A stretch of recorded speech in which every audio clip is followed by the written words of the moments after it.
Yan, ito na guys, yung sinasabi kong mini farm, mini flower farm na papasyalan ng mga taga city na punta sila rito.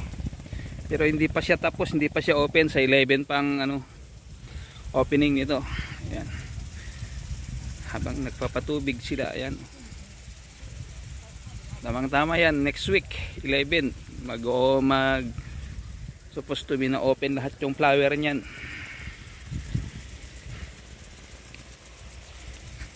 November 11 ang opening hanggang magko-close yan ng December 3. Ayan. Ayan, doon naman kami. Pero nadadaanan namin to araw-araw. Ayan, may watering sila. Ayan.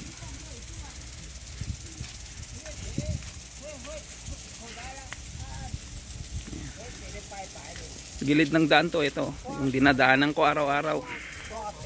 Diyan naman yung lalagyan ng mga magtitinda.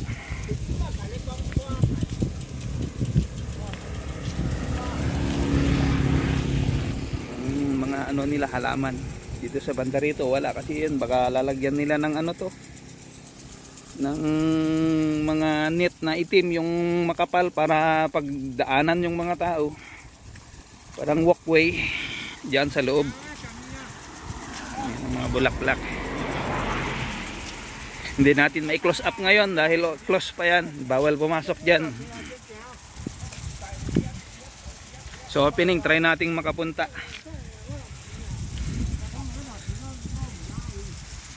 Yan. Marami yan nandun sa gitna, mga lavender, mga klase ng lavender.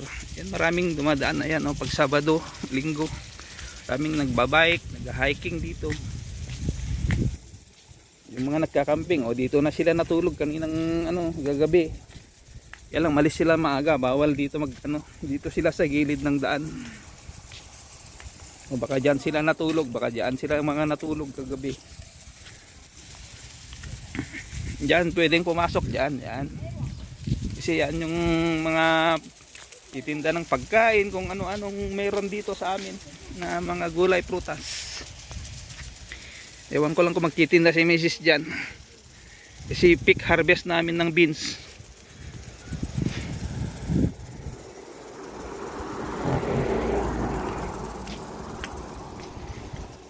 Yan.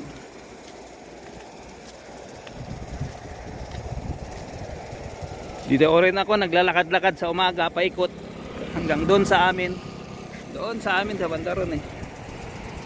So everyday walk ako ng mga 3 kilometer.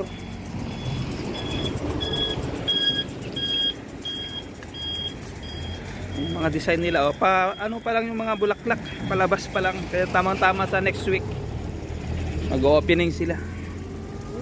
Pero hindi pa tapos ang trabaho rito, marami pa silang design nilalagay. Mga props na lang siguro. Baga yung halaman okay na, pero yung mga props nila hindi pa nilagay. Marami pang mga ilalagay dyan ng mga design. Tayo, ayan yan dyan ba yung mga nila eh. Di ba yan tapos eh. Dyan sunflower yan, hindi pa namulaklak. Tamang tama sa opening, mga 2 weeks pa yan bago siguro mamulaklak.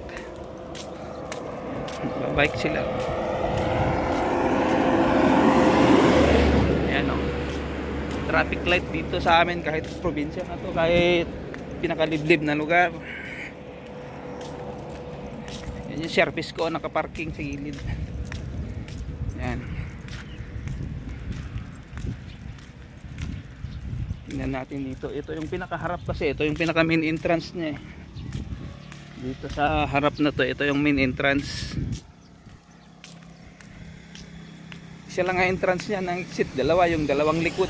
Yung pinanggalingan ko saka dito sa may maisan. Ayan start na siyang mamulaklak tong mga to.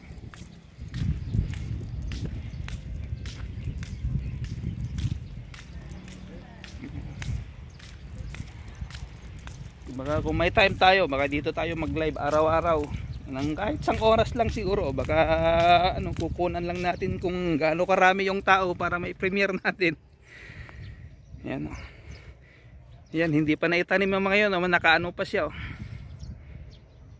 nakalagay pa sa mga Ayan yung flower power tray. Gaya yan, tinanim nila dyan sa baba para mas maganda mamulaklak. Nakatanim sa lupa yan. Yung mga iba nakatray pa siya. Yan, hanggang doon. Ayan siya.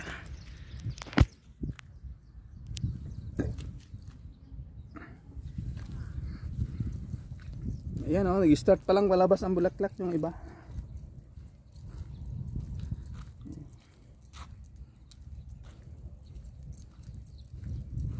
Ewan ko lang kung yung mga nakatray na ganyan na, baka itatanim pa rin yan. Ayan Kasi yung mga unang nilagay nila na dito, na halaman na mamumulaklak, hindi maganda ang tubo, kaya pinalitan nila yung iba. Ayan. Kasi marami pang silang design na ilalagay. 1 week na lang. Ayan Yan yung mga ilalagay nila, marami hanggang doon. Ayan may mga upuan. Doon. Kaya lang hindi tayong pwede pumasok dito sa may likod. Ayan may mga nakalagay pang ayan. Nakabarandilyas pa yan. Nakatali pa. Yan sa mga bulaklak sa likod. So, muli hanggang dito na lamang. Ayan